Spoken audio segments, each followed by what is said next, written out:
अरे होरी में गोरी नहीं कि छूटे मन के धी।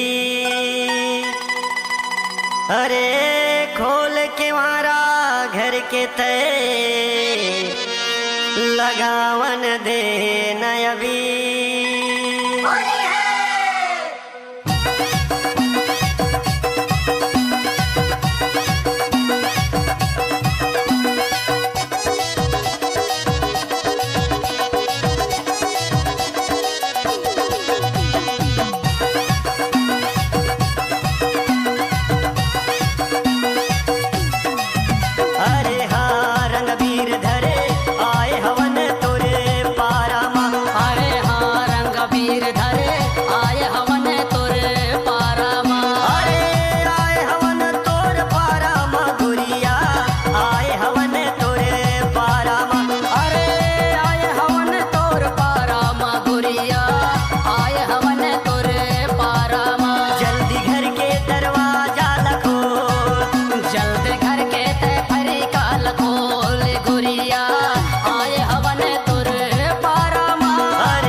देवा मरकाम खरा टोला वाले। अब तो ये नाम है।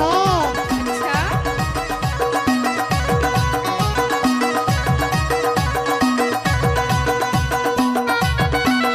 आप सुन रहे हैं देवा मरकाम का मिक्स किया हुआ गाना।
अगर किसी भी गाने को मिक्स करना है तो देवा मरकाम का बायां हाथ का खेल है।